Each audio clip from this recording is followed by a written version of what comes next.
السؤال بدي آخر مرة كنت معك في لاعب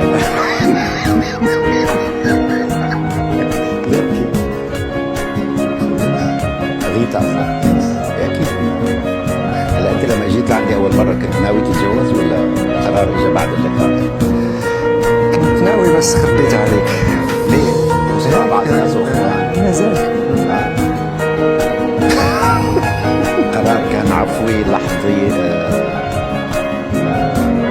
مخطط له قديم جديد؟ لا مخطط له كايندوف. وحبيت افاجئ غيتا في يوم عيد ميلادها. حلو. ما عندها خبر؟ تقريبا. مش ما عندها خبر، لكن فكرت وخططت لهذاك اليوم 20 سبتمبر انه نجيبها مع يوم العرس.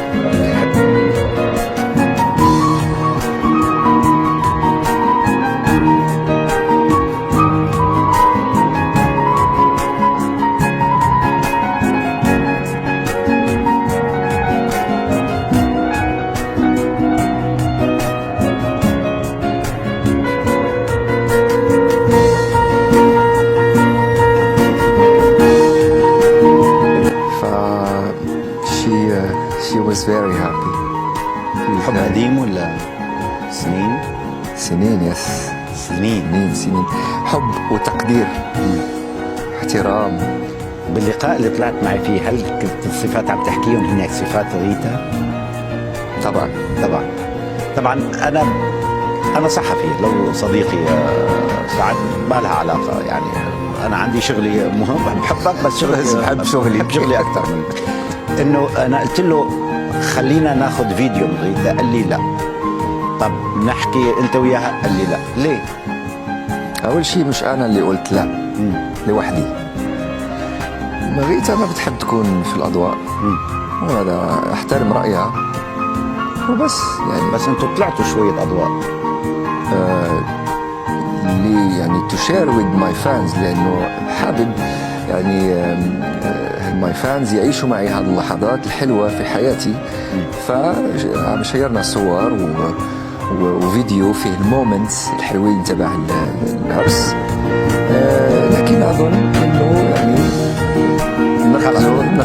نركزوا في الشغل والعمل. لا، وغيتا هي يعني أنا ما فرضت عليها شيء وعمري ما فرضت عليها شيء، ولكن هي لا تحب تكون تحت أضواء أبدا نهائيا. إذا بفهم منك الآن عبر صدى الملاعب إنه خلص ما عاد في صور مشتركة. لا، هلا إذا كنا معزومين مثلا وجينا عندكم الدار أنا وغيتا وتصورنا، أطرشكم صور ما غاديش نقول لك لا ما تصور. بس أنت يعني كسعد مش حتنزل بوستات أنت وياه؟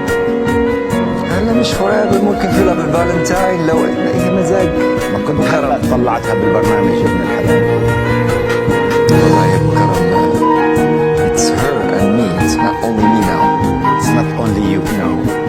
طيب لما أخذت قرار الزواج أكيد كل إنسان بيفكر إني أنا حأدخل من مرحلة إلى مرحلة، معزوب بشكل ومتزوج شكل، طلعات، سهرات، رفقات، أخذك رضوان، أنت وأبو زيد رايحين وسيمو ما عارف.